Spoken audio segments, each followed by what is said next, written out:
नमस्कार बच्चों, स्वागत है सरस्वती कोचिंग क्लासेस में। आज जो बच्चों हम टॉपिक कर रहे हैं, पहले हमने अलग अलग तरह के अलग अलग सब्जेक्ट के हमने लेक्चर्स लिए हैं। जैसे लास्ट क्लास में हमने जो टॉपिक पढ़ा था वो फिजिक्स के ऑप्टिक्स वाली जो यूनिट है उसकी हमने बात की थी। और वो जो टॉपिक बच्चों हम पढ़ रहे थे ना, वो 10th क्लास का हम पढ़ रहे थे, 10th लेवल तक की चीज़ें हम पढ़ रहे थे। 10th की ही मैथ की हमने कुछ बातें की थी, कुछ कंपटीशन एग्जाम से रिलेटेड हमने लेक्चर्स लिए हैं। तो बच्चों जैसे कि अभी एग्जाम्स कंप्लीट होने को हैं और न्यू सेशन स्टार्ट होने को हैं, तो जो न्यू सेशन स्टार्ट होंगे उसके लिए हम लोग आपको +1 और +2 फिजिक्स टीच करेंगे और 9th और 10th क्लास के लिए मैथ और साइंस के लेक्चर्स अपन लेते हैं। बाकी सब्जेक्ट के जो कंपटीशन एग्जाम के हैं, जो कॉमन एग्जाम्स हमारे होते हैं, उनसे रिलेटेड जो भी मटेरियल है वो पढ़ा रहेंगे। तो हम +2 के लेक्चर अब स्टार्ट करने वाले हैं, यानी कि फिजिक्स हम स्टार्ट कर रहे हैं, ठीक है। +1 के लेक्चर हम जल्दी ही स्टार्ट कर देंगे। सबसे पहले हम लोग +2 की फिजिक्स को पढ़ना शुरू कर रहे हैं। +2 की फिजिक्स के बारे में सबसे पहले बच्चों मैं आपको थोड़ा आइडिया दे दूं। आपने +1 का कितना पढ़ा है कितना नहीं पढ़ा है उस चीज़ का हमें नहीं मालूम, ठीक है। लेकिन +2 की जो फिजिक्स है, उस +2 की फिजिक्स में बच्चों 10 यूनिट हैं, अपने टोटल 10 यूनिट्स हैं। उनमें से जो फर्स्ट 5 यूनिट हैं हमारी, वो हमारी चार्ज से रिलेटेड हैं बच्चों, यानी कि इलेक्ट्रो में पढ़ते हैं हम लोग। इलेक्ट्रो का एक पार्ट है। पहली जो फर्स्ट 5 यूनिट्स हैं हमारी, वो चार्ज से रिलेटेड हैं बच्चों। उसके बाद जो हमारी 6th यूनिट रहेगी वो ऑप्टिक्स की, जो लास्ट हमने लेक्चर लिया था। ऑप्टिक्स के हम 2 पार्ट बना के पढ़ेंगे, रे ऑप्टिक्स और वेव ऑप्टिक्स बच्चों। उसके बाद जो यूनिट 7 से लेके 10 तक हम पढ़ेंगे, dual nature of matter and radiation है। उसके बाद एटम न्यूक्लियाई के बारे में है, रेडियो एक्टिविटी के बारे में है बच्चों, ठीक है। सेमीकंडक्टर डिवाइस के बारे में है। तो ये सारी चीज़ें हम लोग पढ़ेंगे मॉडर्न फिजिक्स के अंडर, ठीक है ना। तो हम लोग +2 का फर्स्ट लेक्चर स्टार्ट कर रहे हैं आज से, यानी कि बिल्कुल फिजिक्स का स्टार्टिंग से सिलेबस कर रहे हैं।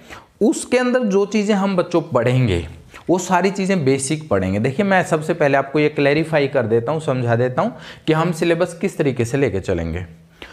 +2 की जो फिजिक्स का सिलेबस है बच्चों, उसमें सबसे पहले हम आपको कंसेप्ट क्लियर करवाएंगे, यानी कि बेसिक से बेसिक चीज़ें बताएंगे, हर एक चीज़ बताएंगे। हो सकता है शुरू में आपको थोड़ा सा ऐसा लगे कि हम लोग कुछ ज़्यादा ही पढ़ रहे हैं, कुछ एक्स्ट्रा पढ़ रहे हैं, थ्योरेटिकली भी हम कुछ ज़्यादा ही पढ़ रहे हैं। हम लोग थ्योरी को अच्छे से समझेंगे, क्लियर करेंगे, बिल्कुल कंसेप्ट क्लियर करेंगे। कंसेप्ट क्लियर करने के बाद स्टेप बाय स्टेप हम इन चीज़ों पे आएंगे कि वो जो कंसेप्ट्स हमने पढ़े हैं, उस कंसेप्ट्स पे जो बेस्ड न्यूमेरिकल है वो आप कैसे सॉल्व कर पाएंगे, ठीक है ना। यानी कि सबसे पहले हम लोग कंसेप्ट क्लियर करेंगे। कंसेप्ट क्लियर करने के बाद हम फॉर्मूलाज की बात करेंगे। फॉर्मूला के ऊपर बेस्ड जो न्यूमेरिकल है फिर हम उनकी बात करेंगे। और जब वो सारा कवर हो जाएगा बच्चों, फिर हम लोग डिस्कशन करेंगे कि जो पिछले एग्जाम जितने हुए हैं हमारे, नीट का हुआ है, ठीक है, या IIT का हुआ है, या उसके अलावा और भी साइंस से रिलेटेड जितने भी एग्जाम्स होते हैं +2 मेडिकल नॉन मेडिकल पे बेस्ड, उनमें क्या क्या क्वेश्चन पुटअप किए गए, उनका सॉल्यूशन हम करेंगे, ठीक है। कोशिश ये रहेगी कि मैक्सिमम अटेम्प्ट आपको करवाया जाए। पूरे साल क्लास चलेंगी। अब ऐसा तो है नहीं कि बच्चों कि 2-4 क्लास शुरू होंगी या कुछ सिलेबस करवाएंगे बीच में छोड़ देंगे, ऐसा नहीं है। पूरी साल हमारे लेक्चर्स चलेंगे, कॉन्टिन्यूटी में चलेंगे, ठीक है ना। उस कॉन्टिन्यूटी के लेक्चर में बच्चों हम आपको ये जो क्वेश्चन है, जो लास्ट में मैं बता रहा हूँ, जो सबसे लास्ट का सेशन हमारा रहेगा जिसमें हम क्वेश्चन कवर करवाएंगे, उनका बेसिक्स कवर करवाएंगे, ठीक है, उनको एक्सप्लेन करेंगे और बताएंगे उनके पीछे के लॉजिक क्या क्या है, उससे बेस्ड किस तरह के क्वेश्चंस एग्जाम में पूछे जा सकते हैं, उसका जो हम डिस्कशन करेंगे बच्चों लास्ट में, जब सिलेबस कंप्लीट होने को होएगा उस टाइम पे हम बात करेंगे। तो उस टाइम 2008 से लेके अभी तक 2023 तक जो जो क्वेश्चन हमारे एग्जाम्स में आए हैं, नीट में, IIT मेंस में जो पूछे गए हैं बच्चों, हम उनको सॉल्व करेंगे, ठीक है। जल्दबाजी नहीं करेंगे, धीरे धीरे करेंगे। पहले हम +1 +2 इस तरह से कोर्स कवर करते हुए चलेंगे। और साथ के साथ जो हम यहाँ टीच करेंगे लेक्चर में स्टार्टिंग में, हम वो बोर्ड एग्जाम के अकॉर्डिंग भी टीच करेंगे। अब ऐसा नहीं है कि हम लोग सारा कंपटीशन का ही पढ़ाएंगे, ठीक है। हम बोर्ड क्लास के बच्चों को भी कवर करेंगे, साथ में कंपटीशन एग्जाम को भी कवर करेंगे। तो उस चीज़ को ध्यान में रखते हुए हम लोग यहाँ पे पढ़ेंगे बच्चों। देखिए हम लोग स्टार्ट कर रहे हैं बच्चों। हमारा सबसे पहला जो पार्ट है, मैं जैसे अभी आपको बता रहा था कि हम लोग फिजिक्स में सबसे पहले इलेक्ट्रो पढ़ेंगे बच्चों, इलेक्ट्रो, ठीक है ना। यानी कि आप लोग पढ़ेंगे चार्ज के बारे में, चार्ज के बारे में पढ़ेंगे बच्चों, ठीक है ना। चार्ज की हम बात करेंगे कि चार्ज क्या चीज है, क्या क्या इसकी प्रॉपर्टीज हैं, कितने इसके टाइप्स हैं, इससे रिलेटेड क्या क्या चीजें होती हैं। जो फर्स्ट 5 यूनिट हैं बच्चों हमारी, वो चार्ज के ऊपर डिपेंड कर रही हैं। चार्ज के ऊपर कैसे डिपेंड करेंगे, देखिए हम लोग ना इसके ऊपर, चार्ज के ऊपर बेस्ड इसको 2 कैटेगरी में डिवाइड करेंगे बच्चों। सबसे पहला जो रहेगा हमारा वो रहेगा इलेक्ट्रोस्टैटिक, इलेक्ट्रोस्टैटिक रहेगा बच्चों। सबसे पहली जो ब्रांच रहेगी बच्चों वो रहेगी इलेक्ट्रोस्टैटिक।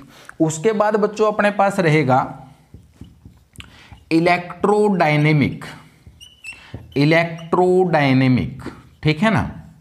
ये हमारे पास ना 2 ब्रांच रहेंगी। जैसे मैंने आप लोगों को अभी अभी बताया कि हमारे पास टोटल 5 यूनिट्स हैं। उन 5 यूनिट के अंदर बच्चों सबसे पहले हमारे पास देखिए मैंने लिख दिया यहाँ पे, ये इलेक्ट्रोस्टैटिक है और ये इलेक्ट्रोडायनेमिक है। जो इलेक्ट्रोस्टैटिक है और इलेक्ट्रोडायनेमिक दोनों की दोनों जो ब्रांचेज हैं बच्चों वो चार्ज से रिलेटेड स्टडी करती हैं, यानी कि चार्ज के बारे में ही बताती हैं दोनों की दोनों। देखिए यहां से ना ये जो इलेक्ट्रोस्टैटिक है 2 पार्ट से बना हुआ है, इलेक्ट्रो और प्लस में स्टैटिक, ठीक है ना। इलेक्ट्रो का मतलब क्या है बच्चों, इलेक्ट्रो का मतलब होता है चार्ज, इलेक्ट्रो का मतलब क्या है बच्चों, चार्ज।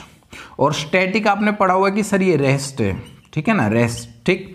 यानी कि इलेक्ट्रोस्टैटिक वो ब्रांच है फिजिक्स की जो चार्ज की स्टडी करती है रेस्ट पोजीशन में, यानी कि जो चार्ज है वो मूव नहीं कर रहा है, रेस्ट में है, एक ही जगह पे, जिस भी ऑब्जेक्ट के ऊपर है, जिस भी मटेरियल के अंदर है वो वहीं पे फिक्स है, मूवमेंट नहीं हो रही है चार्ज की। तो जब चार्ज की मूवमेंट नहीं होती है तो आप लोगों को बोलेंगे कि सर जो चार्ज है वो रेस्ट में है।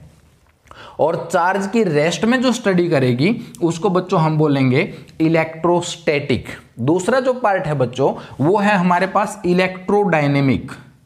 इलेक्ट्रो मतलब वही चार्ज और dynamic means motion, dynamic means motion, यानी कि चार्ज की जो स्टडी बच्चों हम करेंगे मोशन में करेंगे। यानी कि जो इलेक्ट्रोडायनेमिक्स ब्रांच है फिजिक्स की वो चार्ज की स्टडी करती है जब चार्ज मोशन में होता है। यानी कि ये जो फर्स्ट यूनिट हम पढ़ेंगे ना कंप्लीट, जहां पे हम लोग पढ़ रहे होंगे इलेक्ट्रिक फील्ड के बारे में, इलेक्ट्रिक फील्ड इंटेंसिटी के बारे में, इलेक्ट्रिक पोटेंशियल के बारे में, कैपेसिटर की बात हो रही होगी, कैपेसिटेंस की बात हो रही होगी, तो वो सारी चीजें जो बच्चों हम कवर करते हैं वो हमारे इलेक्ट्रोस्टैटिक में आता है। जो पहले 4 चैप्टर हम पढ़ेंगे जिसको हम फर्स्ट यूनिट बोलेंगे वो हमारा बच्चों इलेक्ट्रोस्टैटिक का पार्ट है। उसके बाद बच्चों जो इलेक्ट्रोडायनेमिक है, इलेक्ट्रोडायनेमिक में जो सेकेंड यूनिट हम कवर करेंगे, सेकेंड यूनिट वो बच्चों करंट इलेक्ट्रिसिटी की है, current electricity, electricity, current electricity, ठीक है। यानी कि चार्ज को आप मोशन में पढ़ रहे होंगे, यानी कि जब चार्ज जो हमारा मोशन में है उससे रिलेटेड जितने भी फैक्ट्स हैं, जितने भी फिनोमिनन हैं, वो सारी चीजें हम लोग पढ़ रहे होंगे बच्चों इस यूनिट के अंदर, करंट इलेक्ट्रिसिटी में।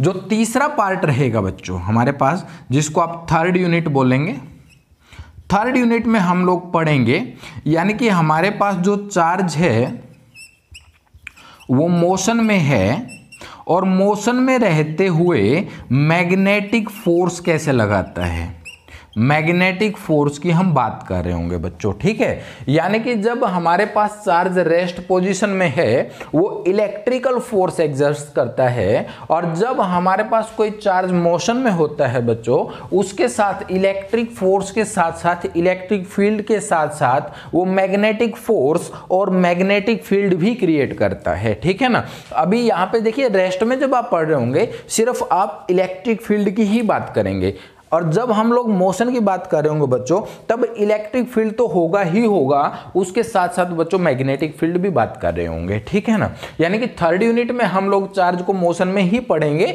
और जब चार्ज मोशन में होता है तो वो मैग्नेटिक फोर्स और मैग्नेटिक फील्ड क्रिएट करता है, तो उससे रिलेटेड जितने भी फिनोमिनन हैं वो हम लोग बच्चों थर्ड यूनिट में पढ़ रहे होंगे। उसके बाद जो फोर्थ यूनिट आएगी हमारी, फोर्थ यूनिट, उस फोर्थ यूनिट में बच्चों हम लोग पढ़ेंगे एसी और EMI इलेक्ट्रोमैग्नेटिक इंडक्शन, ठीक है, और अल्टरनेटिंग करंट, ये 4th यूनिट में कवर करेंगे। ये भी हमारा इलेक्ट्रोडायनेमिक का ही पार्ट है, ठीक है ना, इलेक्ट्रोडायनेमिक का। और उसके बाद बच्चों जो 5th यूनिट हमारी रहेगी, 5th यूनिट वो है बच्चों इलेक्ट्रोमैग्नेटिक वेव्स, इलेक्ट्रोमैग्नेटिक वेव्स। तो बच्चों ये फर्स्ट 5 यूनिट हैं हमारी जो चार्ज से रिलेटेड हैं, यानी कि जिसके अंदर सिर्फ हम चार्ज की प्रॉपर्टीज की बात करेंगे। वो चार्ज रेस्ट में है उस टाइम उससे रिलेटेड क्या क्या चीजें हैं, कौन कौन सी एंटिटीज हैं, क्या क्रिएट करता है, वो कहाँ से बनता है, किस तरह के फिनोमिनन उससे रिलेटेड रहेंगे, वो सब चीज़ों का डिस्कशन हम लोग कर रहे होंगे, ठीक है ना।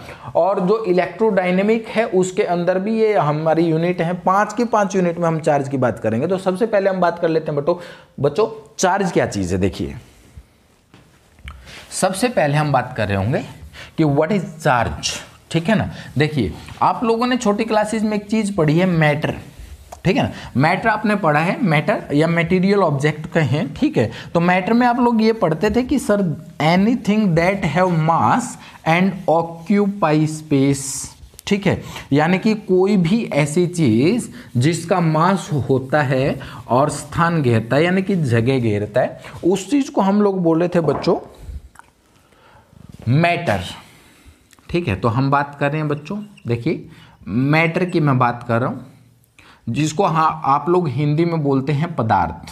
मैं साथ में 1-2 वर्ड बीच बीच में हिंदी में लिख देता हूं, ठीक है। मैटर क्या चीज है बच्चों, matter that have mass can have mass and occupy space, ठीक है।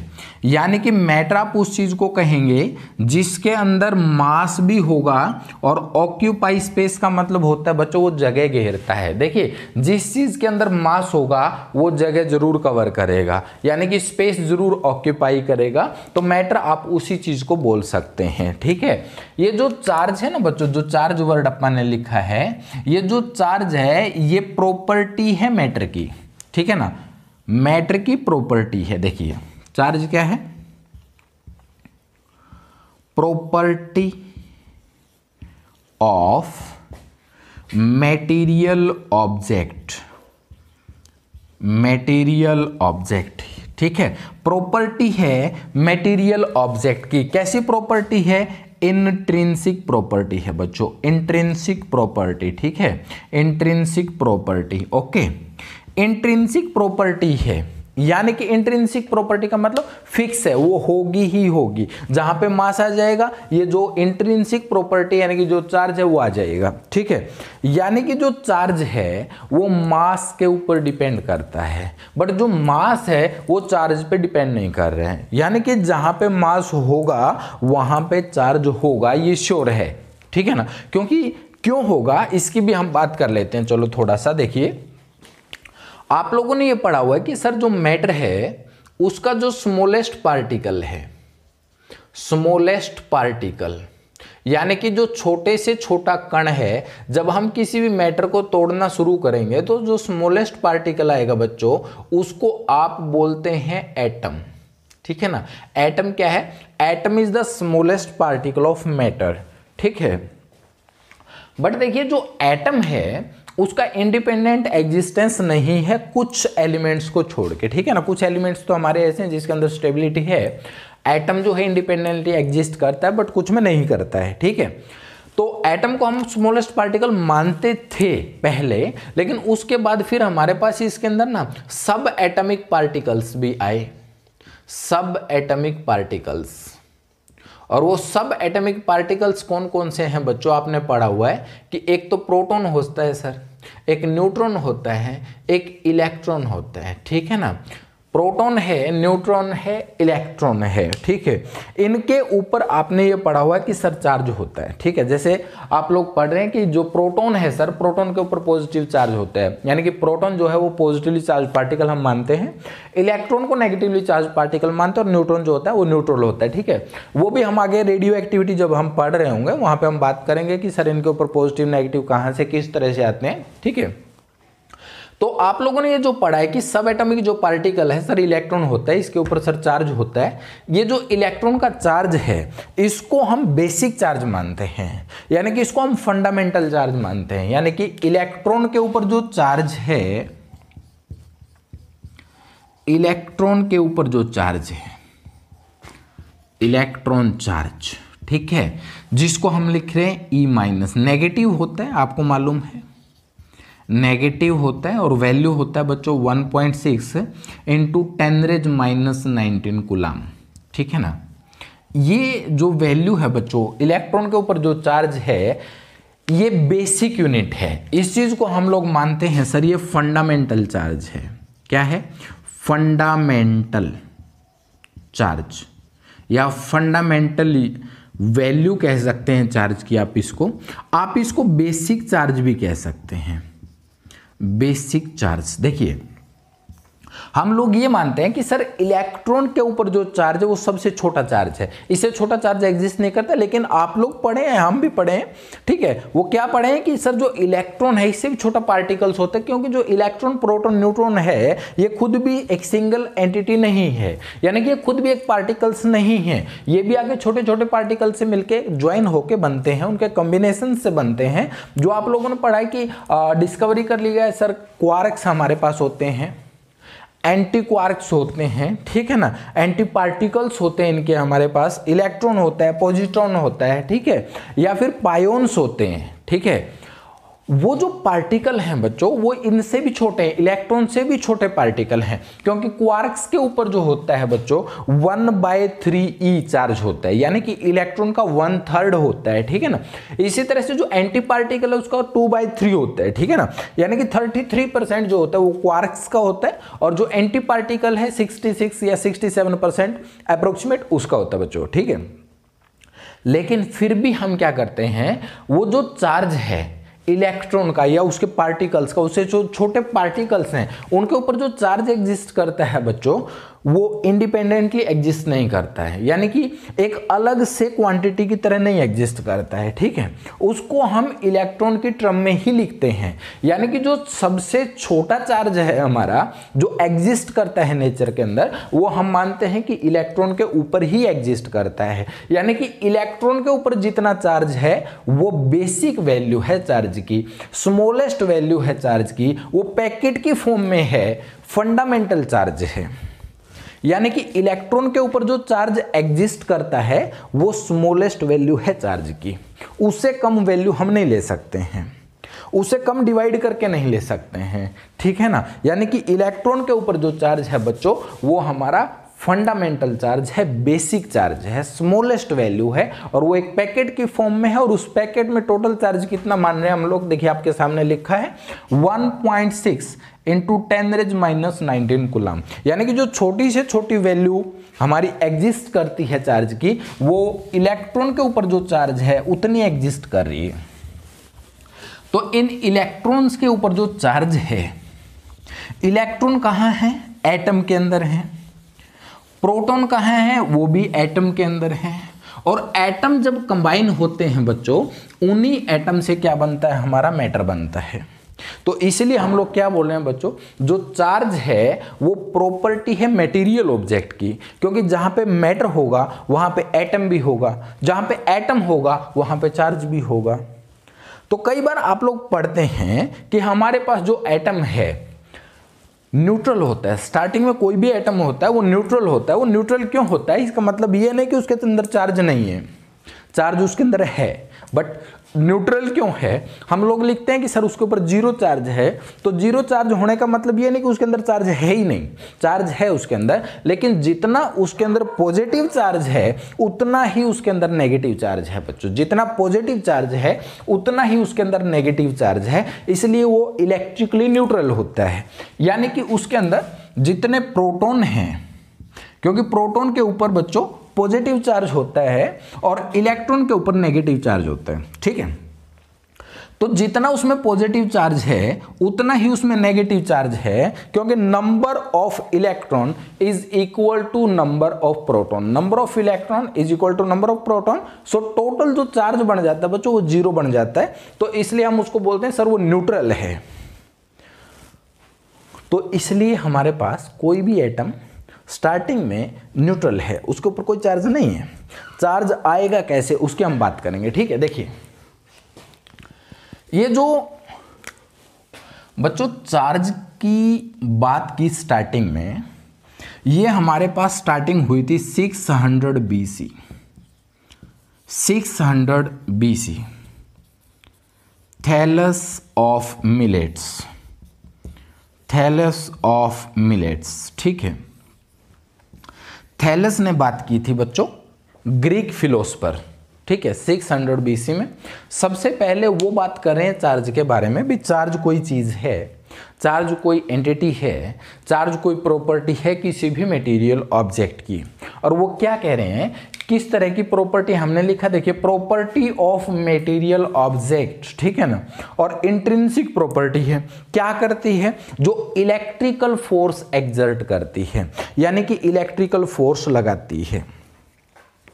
तो आप ये ध्यान रखेंगे, इलेक्ट्रिकल जो फोर्स है वो चार्ज की वजह से लगता है, लेकिन उसके साथ साथ ये नहीं है कि वो सिर्फ इलेक्ट्रिकल फोर्स ही एग्जर्ट करता है, उसके साथ साथ वो मैग्नेटिक फोर्स भी करता है, लेकिन जब वो मोशन के अंदर होता है। क्योंकि हम लोग फर्स्ट यूनिट पढ़ रहे हैं तो उसमें चार्ज रेस्ट में पढ़ रहे हैं, तो अभी तक जो बात हम कर रहे हैं वो चार्ज एट रेस्ट की हम बात कर रहे हैं बच्चों, ठीक है ना। यानी कि जो चार्ज है उसके बारे में सबसे पहले बता रहे हैं कौन, Thales of Miletus in 600 BC। और वो क्या कह रहे हैं, charge is the property of material object, किसी भी मटेरियल ऑब्जेक्ट की एक प्रॉपर्टी है और वो प्रॉपर्टी है चार्ज। और मैंने आप लोगों को बता दिया जो चार्ज है वो मास के साथ रिलेटेड है, जहां पे मास होगा, जहां पे मास होगा वहां पे चार्ज भी होगा। बट ये कोई जरूरी नहीं कि जहां पे चार्ज है वहां पे मास आ जाएगा, यानी कि ये जो चार्ज है ये मास पे डिपेंड करता है, मास चार्ज पे डिपेंड नहीं करता है। अभी जैसे हम लोग बोल रहे हैं कि सर हमारे पास कोई मटेरियल ऑब्जेक्ट है और हम उसको न्यूट्रल बोल रहे हैं, सर वो न्यूट्रल है, तो इसका मतलब क्या समझते हैं आप लोग कि यहाँ पे कोई चार्ज नहीं है। न्यूट्रल होने का मतलब क्या है कि Q = 0 है। तो इसका मतलब क्या हुआ कि इसके ऊपर चार्ज नहीं है, Q 0, टोटल चार्ज की मैं बात कर रहा हूँ, अगर वो 0 है तो इसका मतलब क्या, इसका मास नहीं है, मास है, ठीक है ना, मास है, चार्ज नहीं है। तो चार्ज के ऊपर मास डिपेंड नहीं करता है, लेकिन जहां पे मास होगा वहां पे चार्ज होगा। अब आप लोग सोचिए, देखिए ये न्यूट्रल क्यों है, क्योंकि जितना इसके अंदर पॉजिटिव चार्ज है उतना ही इसके अंदर नेगेटिव चार्ज है, तो इसलिए टोटल चार्ज न्यूट्रल है। ओवरऑल चार्ज जो है उसकी वैल्यू 0 है। इसका मतलब ये नहीं कि उसके अंदर चार्ज है ही नहीं, चार्ज उसके अंदर है, प्रोटॉन का है, इलेक्ट्रॉन का है, वो एग्जिस्ट कर रहा है, लेकिन टोटल वैल्यू जो है वो इक्वल होने की वजह से ओवरऑल रिजल्ट क्या आ रहा है, 0। तो इसलिए हम बोल रहे हैं चार्ज 0 है। तो चार्ज 0 होने से मास 0 नहीं हो जाएगा। हमारे पास जो ये एटम है इसका मास रहेगा, ठीक है ना, बट जहां पे मास है वो 100% श्योर है कि सर वहां पे चार्ज होगा ही होगा। यानी कि जो चार्ज है वो मास पे डिपेंड करता है, यानी कि जहां पे मास है वहां पे चार्ज एग्जिस्ट करेगा, ठीक है ना। और जहां पे चार्ज नहीं है वहां पे उसका मतलब ये नहीं कि मास होगा या नहीं होगा, उस पर डिपेंड नहीं करता बच्चों, ठीक है। अगर मान लीजिए चार्ज 0 है तो मास फिर भी रहेगा। तो ये बात हुई। उसके बाद आप लोगों ने ये पढ़ा हुआ है कि सर हमारे पास जो चार्ज हैं उसकी टाइप है 2, ठीक है ना। 2 टाइप आपने पढ़ी है छोटी क्लासेस से, ठीक है ना। देखिए मैं बात करूं टाइप ऑफ चार्ज, ठीक है। 2 आपने पढ़ी हुई है बच्चों, ठीक है ना। एक को आपने पढ़ा है पॉजिटिव चार्ज, ठीक है ना, और एक को आपने पढ़ा है नेगेटिव चार्ज। नेगेटिव चार्ज, 2 तरह के चार्ज आप पढ़ते हैं बच्चों, एक पॉजिटिव चार्ज और एक नेगेटिव चार्ज, ठीक है ना। देखिए ये जो पॉजिटिव और नेगेटिव हैं भी, ये पॉजिटिव होगा और एक नेगेटिव होगा, इसको हम बोलते हैं कि अलजेब्रिक साइन दिया गया है। क्या दिया गया है, अलजेब्रिक साइन, ठीक है। ये जो अलजेब्रिक साइन है ये बच्चों दिए थे बेंजामिन फ्रैंकलिन ने। किसने दिए थे, बेंजामिन फ्रैंकलिन, ठीक है, बेंजामिन फ्रैंकलिन, ठीक है। बेंजामिन फ्रैंकलिन ने सबसे पहले ये बताया था कि जो चार्ज हैं वो दो तरह के हैं हमारे, कौन कौन से हैं बच्चों हमारे पास, ठीक है, पॉजिटिव और नेगेटिव। यानी कि मैं बोल रहा हूँ एल्जेब्रिक जो साइन है वो देने वाला कौन है, बेंजामिन फ्रैंकलिन। एक नाम सुना होगा आपने ड्यूफे, ठीक है ना। ये बताने वाला था कि हमारे पास 2 टाइप होते हैं चार्ज की, जो ऊपर लिखा ना अपन ने बच्चों, देखिए टाइप ऑफ चार्ज भी हम 2 तरह के होते हैं सर, एक होता है सर पॉजिटिव, एक होता है सर नेगेटिव, भी 2 तरह के होते हैं। ये बताने वाला कौन था, ड्यूफे। कौन कौन से होते हैं, मतलब जो एल्जेब्रिक साइन गिवन है बच्चों वो है बेंजामिन फ्रैंकलिन, ठीक है ना। ड्यूफे ये बता रहा है कि चार्ज 2 तरह के होते हैं, वो पॉजिटिव और नेगेटिव होते हैं। ये बात बच्चों कौन बता रहा है, ये बात बता रहा है बच्चों बेंजामिन फ्रैंकलिन, ठीक है ना। और इन दोनों को एक दूसरे से सेपरेट करके हम पढ़ेंगे कि इसकी प्रॉपर्टी सर अलग तरह की है, इसकी प्रॉपर्टी अलग तरह की है। तो देखिए जो दोनों में डिफरेंशिएट करने में हेल्प करते हैं उस प्रॉपर्टी को हम बोलते हैं बच्चों पोलैरिटी। पोलैरिटी क्या है, polarity is the property of charge which differentiate between them. यानी कि जो 2 अलग अलग चार्ज हैं उनको डिफरेंशिएट करने में जो हेल्प करती है, जो दोनों को अलग अलग पहचानने में हेल्प करती है, उस कैरेक्टरिस्टिक्स को हम बच्चों क्या बोल रहे हैं, पोलैरिटी बोल रहे हैं, ठीक है ना। यानी कि polarity is the property of charge. तो हम लोग बात करते हैं कि जो सर चार्ज है उसकी प्रॉपर्टीज क्या क्या है। देखिए इसकी प्रॉपर्टीज पे आ रहे हैं बच्चों, properties of charge, properties of charge. भी चार्ज की प्रॉपर्टी क्या क्या है, हमने ये पढ़ लिया कि सर जो चार्ज है वो मटेरियल ऑब्जेक्ट की प्रॉपर्टी है। चार्ज खुद जो है वो मटेरियल ऑब्जेक्ट की प्रॉपर्टी है जो इलेक्ट्रिकल फोर्स एक्सर्ट करता है, यानी कि इलेक्ट्रिकल जो फोर्सेस हैं, इलेक्ट्रिकल जो फिनोमिनन है वो रिप्रेजेंट करता है, मटेरियल ऑब्जेक्ट का प्रॉपर्टी है। जो चार्ज है बच्चों वो हमने पढ़ा 2 तरह के होते हैं सर, पॉजिटिव और नेगेटिव। ये जो एल्जेब्रिक साइन है ये बेंजामिन फ्रैंकलिन प्रोवाइड करने वाला है, ठीक है। सबसे पहली बात देखिए चार्ज में सबसे पहली property, it is a scalar quantity. Scalar quantity देखिए +1 में पढ़ा हुआ है आपने, स्केलर और वेक्टर, ठीक है। वैसे क्वांटिटीज हमारी 3 तरह की होती हैं बच्चों, 3 कैटेगरी में डिवाइड करते हैं। एक हम लेते हैं स्केलर, एक लेते हैं वेक्टर और एक लेते हैं टेंसर क्वांटिटीज, ठीक है। देखिए सबसे पहली बात क्या, स्केलर क्वांटिटीज क्या हैं, those physical quantities which have magnitude only. यानी कि ऐसी फिजिकल क्वांटिटीज जिनको रिप्रेजेंट करने के लिए आप मैग्नीट्यूड का यूज करते हैं। मैग्नीट्यूड मतलब ओनली वैल्यू, यानी कि जिसके अंदर न्यूमेरिकल वैल्यू ही लेते हैं, कोई डायरेक्शन वगैरह रिप्रेजेंट नहीं करते हैं। तो डायरेक्शन रिप्रेजेंट नहीं करते हैं तो उसको बोलते हैं स्केलर क्वांटिटी। जो हमारा चार्ज है बच्चों वो एक स्केलर क्वांटिटी, आप ये ध्यान रखेंगे। वेक्टर होते हैं जिसमें डायरेक्शन भी होता है, मैग्नीट्यूड भी होता है, स्पेशल रूल्स होते हैं उसके, एडिशन के, मल्टीप्लिकेशन के, सब्ट्रैक्शन के, ठीक है। हमारे पास हमने कहा कि एक थर्ड क्वांटिटी और होती है टेंसर क्वांटिटी। जैसे करंट है, करंट को क्या है कि हम लोग टेंसर क्वांटिटी में लेके चलते हैं। क्यों लेके चलते हैं, क्योंकि उसके अंदर डायरेक्शन भी है, मैग्नीट्यूड में, बट फिर भी हम लोग उसके लिए जो मेथड्स यूज करते हैं वो simple directly algebraic methods use करते हैं, ऐड, सब्ट्रैक्ट, मल्टीप्लिकेशन वगैरह के लिए, ठीक है। तो जो वेक्टर के लॉ को फॉलो नहीं करता है बट सारी चीजें हैं वेक्टर वाली, उनको हम टेंसर क्वांटिटीज बोलते हैं। देखिए हम लोग यहाँ पे बच्चों बात करें कि इसकी स्केलर क्वांटिटी की, ठीक है ना। स्केलर क्वांटिटी यानी कि जो चार्ज है वो हमारा एक स्केलर क्वांटिटी है। स्केलर क्वांटिटी कहने का मतलब है इसमें केवल मैग्नीट्यूड होता है, मैग्नीट्यूड ओनली, ठीक है ना। यानी कि सिर्फ और सिर्फ क्या है, मैग्नीट्यूड ओनली कहने का मतलब क्या है बच्चों, उसकी न्यूमेरिकल वैल्यू होती है, न्यूमेरिकल वैल्यू, ठीक है। सबसे पहली चीज देखिए। दूसरी चीज क्या है बच्चों, इसके अंदर हमारे पास charge is invariant, charge is invariant. इसका मतलब क्या बच्चों, charge is invariant. Charge is invariant का मतलब है does not depend on speed, does not depend on speed, ठीक है। मान लीजिए कोई मटेरियल है, कोई ऑब्जेक्ट है जिसके ऊपर कुछ चार्ज है, ठीक है ना, और वो मोशन में है, ठीक है। उसकी कुछ ना कुछ स्पीड है, कम ज्यादा हो सकती है, बढ़ रही हो, इंक्रीज हो रही हो या डिक्रीज हो रही हो, नो प्रॉब्लम, ठीक है। यानी कि वो स्पीड में है, चल रहा है, मोशन में है, ठीक है। उस मोशन की वजह से उसके ऊपर जो चार्ज है बच्चों उसके ऊपर कोई फर्क नहीं पड़ेगा, यानी कि जो चार्ज है वो इंक्रीज या डिक्रीज नहीं होएगा। देखिए जो मास है बच्चों, जो मास है, मास भी मटेरियल ऑब्जेक्ट की प्रॉपर्टी है, बट होता क्या है जो मास है वो स्पीड के साथ चेंज हो जाता है। आपने एक इक्वेशन पढ़ी हुई होगी, देखिए हमारे पास इक्वेशन होती है m is equal to M naught upon root 1 minus V square upon C square.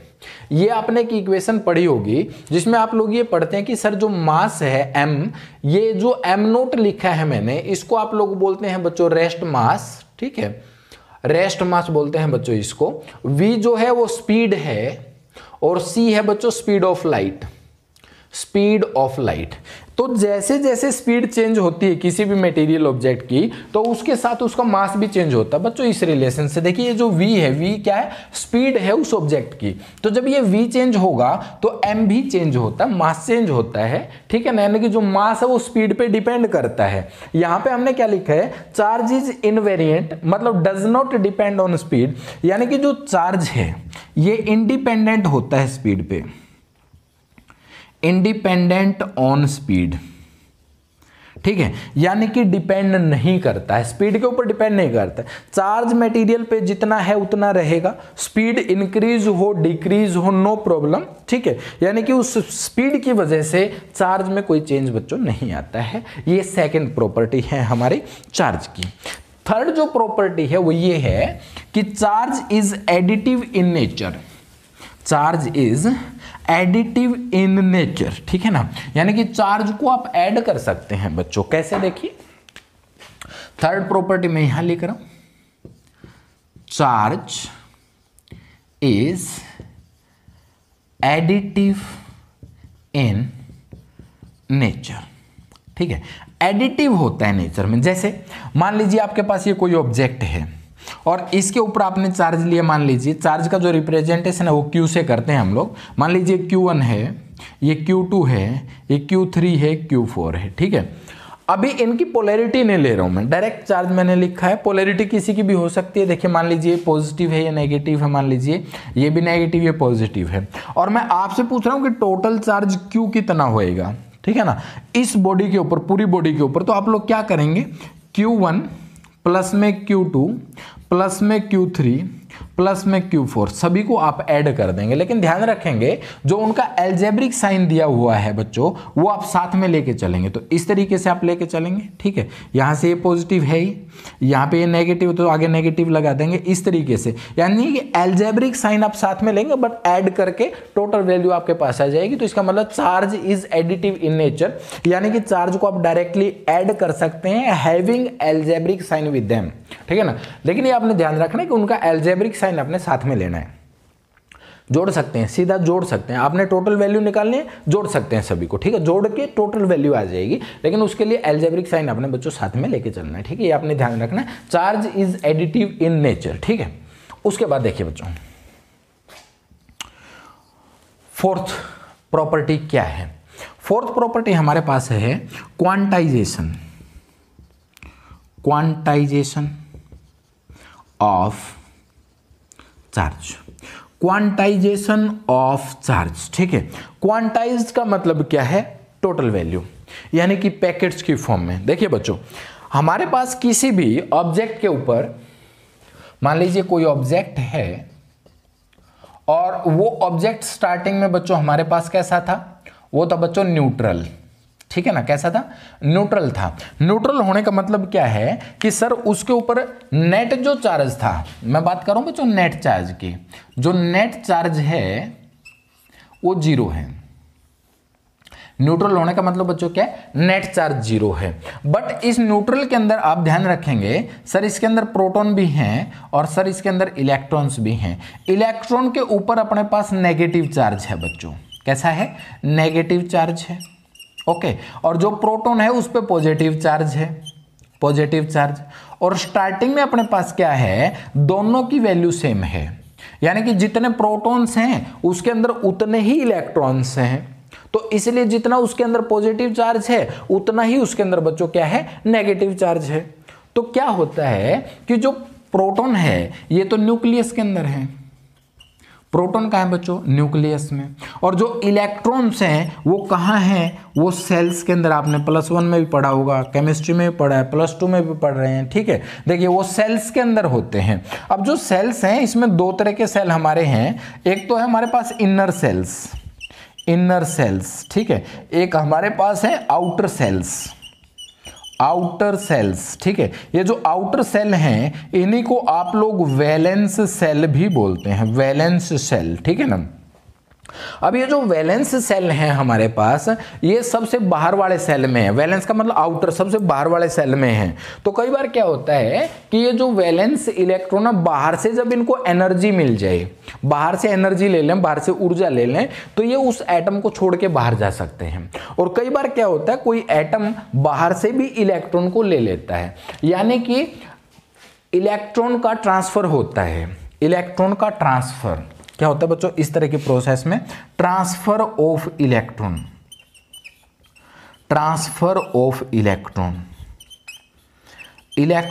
Transfer होते हैं, ठीक है। अब जब इलेक्ट्रॉन ट्रांसफर होंगे तो उसकी वजह से बच्चों चार्ज आएगा। देखिए जैसे हम लोग यहाँ पे बोल रहे थे ना कि सर जो चार्ज आता है वो क्यों आता है? क्योंकि आउटर मोस्ट सेल के अंदर हमारे पास देखिए ये इक्वल थे बच्चों, जितना पॉजिटिव उतना नेगेटिव। तो जैसे ही बाहर से एनर्जी मिलेगा, इलेक्ट्रॉन या तो छोड़ के चला जाएगा या बाहर से भी ले सकता है, ठीक है। दोनों ऑप्शन हमारे पास हैं। तो अगर कोई एटम इलेक्ट्रॉन को लूज कर देता है तो उसके ऊपर पॉजिटिव चार्ज आ जाएगा, क्योंकि पॉजिटिव नेगेटिव बराबर थे, नेगेटिव निकल के बाहर चला गया, पॉजिटिव ज्यादा रहेगा तो उसके ऊपर पॉजिटिव चार्ज होगा, ठीक है ना। तो अगर एटम, मान लीजिए अगर एटम लूज करता है इलेक्ट्रॉन्स को, किसको लूज करता है बच्चों? इलेक्ट्रॉन्स को। इट एक्वायर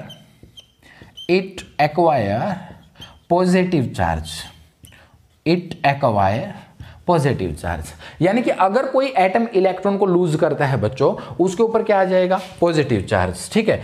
अगर कोई, मान लीजिए यहां से मैं इसको साफ कर लेता हूं, देखिए अगर हमारे पास कोई एटम गेन करता है इलेक्ट्रॉन्स को, यानी कि इलेक्ट्रॉन को ले लेता है, ठीक है, इट एक्वायर्स नेगेटिव चार्ज, वो नेगेटिव चार्ज ले लेगा बच्चों, ठीक है ना। क्योंकि इलेक्ट्रॉन ले रहा है, इलेक्ट्रॉन के ऊपर नेगेटिव चार्ज है। अगर वो ले रहा है तो इसका मतलब इलेक्ट्रॉन आ रहा है, इलेक्ट्रॉन आ रहा है तो मतलब नेगेटिव चार्ज आ रहा है। अगर वो जा रहा है तो इसका मतलब प्रोटॉन ज्यादा हो रहे हैं तो पॉजिटिव चार्ज आ रहा है। यानी कि जो इलेक्ट्रॉन्स होते हैं, इलेक्ट्रॉन के ट्रांसफर की वजह से किसी ऑब्जेक्ट के ऊपर चार्ज आता है बच्चों, ठीक है। तो जो इलेक्ट्रॉन ट्रांसफर होंगे बच्चों, वो इलेक्ट्रॉन या तो एक ट्रांसफर हो सकता है, या तो बच्चों 2 इलेक्ट्रॉन ट्रांसफर हो सकते हैं, या तो बच्चों 3 इलेक्ट्रॉन ट्रांसफर हो सकते हैं, या तो कहते हुए ऐसे n इलेक्ट्रॉन्स ट्रांसफर हो सकते हैं, ठीक है। अब वो गेन करेगा या लूज करेगा, डिपेंड करेगा चार्ज उसके ऊपर पॉजिटिव आएगा कि नेगेटिव आएगा, ठीक है ना। तो दोनों ऑप्शन हम साथ में रखेंगे। देखिए इलेक्ट्रॉन जो ट्रांसफर होते हैं वो या तो 1 होगा, या 2 या 3 या 4 या 5 या n, ठीक है ना। ध्यान रखेंगे कभी भी 1.5, 2.5, 3.5 या 3.15 इस तरह से इलेक्ट्रॉन ट्रांसफर नहीं होते हैं। मतलब फ्रैक्शंस में, डेसिमल्स में इलेक्ट्रॉन ट्रांसफर नहीं होते हैं। इलेक्ट्रॉन जब भी ट्रांसफर होते हैं इंटेग्रल फॉर्म में होते हैं, इंटीजर्स की फॉर्म में होते हैं, यानी कि 1 2 3 4 5 ऐसे होते हैं। माइनस नहीं होता है, पॉजिटिव में ही रहेगा। यानी कि या तो ट्रांसफर होएगा 1 इलेक्ट्रॉन, या तो होगा 2 इलेक्ट्रॉन, या तो होगा 3 इलेक्ट्रॉन, ठीक है ना। कभी भी ऐसा नहीं होगा कि वो डेसिमल में आ जाए या फ्रैक्शन में आ जाए, ठीक है। ये आप ध्यान रखेंगे। तो इसी चीज पे डिपेंड कर रहा है हमारे पास कि जो हमारे पास चार्ज आएगा total Q is equal to ±NE, ये लिखा जाएगा। कैपिटल Q क्या है? चार्ज है, टोटल चार्ज, किसी भी ऑब्जेक्ट पे जो चार्ज आया है। N क्या है? Number of electron transferred, number of electron transfer, ठीक है। और E क्या है? चार्ज ऑन इलेक्ट्रॉन, जिसको आप क्या बोलेंगे सर? ये बेसिक चार्ज है, बेसिक चार्ज, या बच्चों आप इसको कहेंगे सर ये फंडामेंटल चार्ज है, ठीक है ना। यानी कि किसी भी ऑब्जेक्ट पे जो चार्ज आएगा that is equal to integral multiple of basic charge, ठीक है ना। यानी कि टोटल जो चार्ज होगा किसी ऑब्जेक्ट के ऊपर, किसी मटेरियल के ऊपर बच्चों, वो इंटेग्रल मल्टीपल रहेगा, इंटेग्रल मल्टीपल होगा, ठीक है ना। क्वांटाइजेशन ऑफ चार्ज ये कह रहा है कि जो टोटल चार्ज है, total charge is integral multiple of fundamental charge, यानी कि जो टोटल चार्ज आएगा किसी बॉडी के ऊपर वो इंटेग्रल मल्टीपल में आएगा, यानी कि या तो एक इलेक्ट्रॉन के बराबर होगा, या तो डबल होगा उसका, या तो ट्रिपल होगा, या 4 टाइम्स होगा। ऐसा करते हुए जितना भी इलेक्ट्रॉन ट्रांसफर हो रहा है उसको हम n से रिप्रेजेंट कर रहे हैं। n यहाँ पे क्या है, इंटीजर है, नंबर ऑफ इलेक्ट्रॉन ट्रांसफर जो मटेरियल से ट्रांसफर हुए हैं उसकी हम बात कर रहे हैं बच्चों, ठीक है। तो इस चीज को हम बोलते हैं क्वांटाइजेशन ऑफ चार्ज बच्चों। देखिए नेक्स्ट प्रॉपर्टी हमारे पास क्या है चार्ज की, देखिएगा चार्ज इज कंजर्व्ड, ठीक है ना, कंजर्व रहेगा बच्चों। इसका मतलब क्या है, आप लोग एक चीज पढ़े हैं, बहुत से लॉ आपने फिजिक्स में पढ़े हैं, और उसमें आप एक ही चीज पढ़ते हैं कि charge neither created nor destroyed but can be converted from one form to another form. ये चीज आपने पढ़ा है, ठीक है। देखिए जहां चार्जेस कंजर्व्ड आ रहे हैं उसका मतलब ये नहीं है कि जो चार्ज आप उसको डिस्ट्रॉय नहीं कर सकते, क्रिएट नहीं कर सकते, ऐसा कुछ नहीं, ठीक है। हम लोग ये पढ़ते हैं सर जहां पे कंजर्वेशन चार्ज आता है वहां पे जो मतलब चार्ज डिस्ट्रॉय वो न्यूट्रल हो जाता है, ऐसा नहीं। उसके अंदर क्या है कि थोड़ा बहुत जो मास है, मास चेंज होकर एनर्जी में कन्वर्ट हो जाता है, उसका हमें कोई दिक्कत नहीं है। जैसे इनहेलेशन ऑफ मैटर की हम बात करते हैं, उसके अंदर कुछ मास जो होता है वो मास एनर्जी में कन्वर्ट हो जाता है, चार्ज खत्म होकर कभी एनर्जी में कन्वर्ट नहीं होता है। यानी कि चार्ज का जितना स्टार्टिंग वैल्यू है, जो इनिशियल वैल्यू है, फाइनल वैल्यू उतनी ही रहेगी। मान लीजिए अगर एक मटेरियल को, एक सिस्टम को आप एक चीज से दूसरे में कन्वर्ट कर रहे हैं, यानी कि जो ओरिजिनल स्टेट थी किसी सिस्टम की आप उसको कन्वर्ट करने की कोशिश करें, और वो सिस्टम आपके पास कैसे, आइसोलेटेड सिस्टम है, ध्यान रखिएगा ये कंडीशन है इसके पास। हम बात करें आइसोलेटेड सिस्टम की। आइसोलेटेड सिस्टम क्या होता है, फ्री फ्रॉम एनी डिस्टर्बेंस, ठीक है ना, यानी कि बाहर से कोई डिस्टरबेंस ना हो, यानी कि उसका जो सराउंडिंग्स है उसके साथ उसका कोई लेना देना नहीं है, ठीक है ना। यानी कि बाहर उसके चारों तरफ, यानी कि जो सिस्टम आपने लिया, जिस चीज को आप पढ़ रहे हैं, जिस चीज की आप स्टडी कर रहे हैं, उसको छोड़ के उसके आसपास का जितना कुछ भी बच गया वो सारा सराउंडिंग है, उस सराउंडिंग का उस सिस्टम के साथ कोई लेना देना नहीं है, ना एनर्जी का ट्रांसफर है, ना हीट चेंज हो रहा है, ठीक है, ना और कोई क्वांटिटीज उसके साथ एक्सचेंज हो रही है, तो उसको हम बोलते हैं आइसोलेटेड सिस्टम, जिसका बाहर से कोई रिलेशन नहीं, वो अकेला है, ठीक है ना। आइसोलेटेड अगर सिस्टम हमारे पास है तो जो चार्ज है वो कंजर्व रहेगा। चार्ज कंजर्व होने का मतलब क्या हुआ, जितना चार्ज स्टार्टिंग में था बाद में उतना रहेगा, इनिशियल जो वैल्यू थी फाइनल उतनी ही रहेगी। ये है मीनिंग चार्ज कंजर्वेशन का, ठीक है ना। यानी कि मान लीजिए आपके पास ये सिस्टम है, ठीक है, इसके अंदर मान लीजिए यहाँ पे आपने 3-4 चार्ज रखे हैं इस तरीके से। मान लीजिए इसको मैं Q1 से रिप्रेजेंट कर रहा हूँ, इसको मैं Q2 से, इसको Q3 से, ये Q4 है, ये Q5 है, राइट, ठीक है। इसके अंदर ये कोई पॉजिटिव नेगेटिव कोई भी, मान लीजिए पॉजिटिव में नेगेटिव में, पॉजिटिव है, ये पॉजिटिव है, नेगेटिव, ठीक है। 2 मैंने नेगेटिव ले लिए, 3 पॉजिटिव ले लिए, ठीक है, कोई दिक्कत नहीं। ये हमारे पास जो सिस्टम है बच्चों, इसके अंदर जो टोटल चार्ज आप निकालोगे, अभी हमने बोला सर ये एडिटिव है बट एल्जेब्रिक साइन साथ में होना चाहिए, तो क्या रहेगा sir, plus Q1 plus minus Q2 plus Q3 plus Q4 plus minus Q5, इस तरह से ये टोटल चार्ज रहेगा बच्चों इनिशियली स्टार्टिंग में, ठीक है। इनिशियल वैल्यू की मैं बात कर रहा हूँ। हमने क्या किया, इस मटेरियल ऑब्जेक्ट की कंडीशन चेंज की, बट आइसोलेटेड सिस्टम के अंदर ही चेंज किया आपने। इसके ऊपर जो चार्ज आएगा बच्चों, देखिए यहाँ से ये इसको Q1 लिख लेता हूँ मैं यहाँ से, ठीक है। तो यहाँ पे ये चार्ज चेंज हो गए, अंदर चेंज हो गया चार्ज में, है 5 ही, ठीक है। अपने पास मान लीजिए Q1 Q2 Q3 Q4 Q5 ऐसे लिया था ना अपन ने, ठीक है। इसको हम डैश से रिप्रेजेंट कर लेते हैं, ठीक। अब हमें नहीं पता है कि Q1 पॉजिटिव नेगेटिव क्या है, नो प्रॉब्लम, हमें नहीं मालूम है, ठीक है।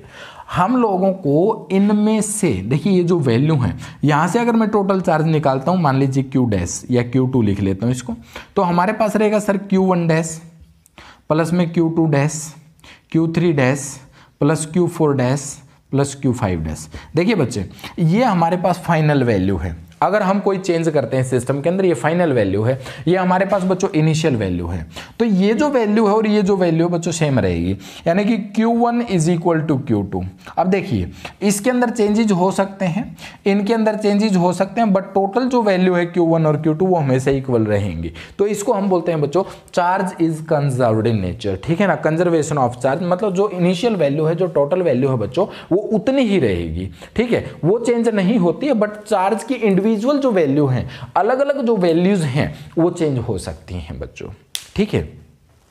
उसके बाद प्रॉपर्टी क्या है, देखिए हमारे पास चार्ज की, यहां पे लिख लेता हूं बच्चों में। देखिए यहां पे चार्ज की प्रॉपर्टी की मैं बात कर रहा हूं, यहां से देखिए हमारे पास ये प्रॉपर्टी तो आपने पढ़ा ही, पोलैरिटी पे बेस्ड, छोटी क्लासेस से पढ़ रहे हैं कि सर अगर लाइक चार्जेस हैं, लाइक चार्जेस हैं, लाइक का मतलब हुआ दोनों पॉजिटिव पॉजिटिव हैं या नेगेटिव नेगेटिव हैं, तो सर वो रिपेल करेंगे, रिपेल करेंगे, ठीक है ना। और मान लीजिए वो अनलाइक चार्जेस हैं, अनलाइक चार्जेस, ठीक है, मान लीजिए एक पॉजिटिव एक नेगेटिव है, तो सर वो अट्रैक्ट करेंगे, अट्रैक्ट ईच अदर, ओके। तो हमारे पास ये कुछ प्रॉपर्टीज हैं बच्चों जो मैंने आप लोगों को बता दी। सबसे पहली प्रॉपर्टी ये बताया कि वो स्केलर क्वांटिटी है। दूसरा हमने बताया कि जो चार्ज है सर वो इनवेरिएंट है, स्पीड के ऊपर डिपेंड नहीं करता है। तीसरा हमने बताया कि सर वो एडिटिव है नेचर में। फोर्थ हमने बताया सर क्वांटाइजेशन ऑफ चार्ज है। पांचवा हम बता रहे हैं कि sir charge is conserved in nature, ठीक है, initial value is equal to final value. और सबसे लास्ट बच्चों मैं बात कर रहा हूँ, लाइक चार्ज जो है वो रिपेल करते हैं और अनलाइक जो चार्ज है बच्चों वो अट्रैक्ट करते हैं। तो बच्चों ये थोड़ा सा इंट्रोडक्शन था हमारा चार्ज के बारे में कि चार्ज क्या होता है, ठीक है, उसकी प्रॉपर्टीज क्या क्या है। और एक चीज और ध्यान रख लीजिएगा साथ के साथ इसमें कि जो हमारे पास सिंबल तो क्यू बता दिया हमने, ठीक है, इसकी जो यूनिट है, यूनिट वो कूलाम है बच्चों, कूलाम, ठीक है, सी से रिप्रेजेंट करेंगे, ठीक है ना। स्केलर क्वांटिटी है, ठीक है, डायरेक्शनल तो रहेगी नहीं, ठीक है। तो किसी भी चीज के ऊपर जो चार्ज रहेगा उसको हम ऐसे लिखेंगे 2 कूलाम, 3 कूलाम या माइनस में 5 कूलाम, ठीक है। ये कूलाम जो है, कूलाम साइंटिस्ट जो फिजिसिस्ट जिसने इसके बारे में बताया, तो उसके सम्मान में हम लिखते हैं कूलाम, ठीक है ना। कूलाम्स लॉ हम जैसे आगे पढ़ेंगे, ठीक है। तो कूलाम जो है वो एसआई यूनिट है चार्ज का, एसआई यूनिट है बच्चों, ठीक है ना। एसआई यूनिट जो है वो कूलाम है बच्चों, ठीक है। रिप्रेजेंटेशन चार्ज का रहेगा क्यू और मटेरियल ऑब्जेक्ट की बच्चों प्रॉपर्टी होती है। बाकी जो जो चीज़ें बचेंगी आगे हम जैसे कि हमारे पास मेथड्स ऑफ चार्जिंग क्या क्या है वो हम नेक्स्ट लेक्चर में डिस्कशन करेंगे बच्चों। Thank you.